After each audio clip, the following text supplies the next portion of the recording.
mga kumaring youth, ito na naman tayo, sinugod na naman tayo ng mga client natin.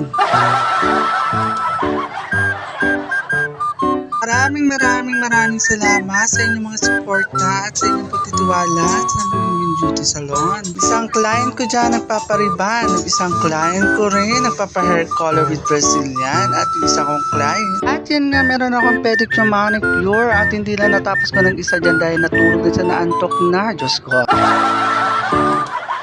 At ito na yung before, Diyos ko, nirabas na rin ang buhok ni Madam Charis.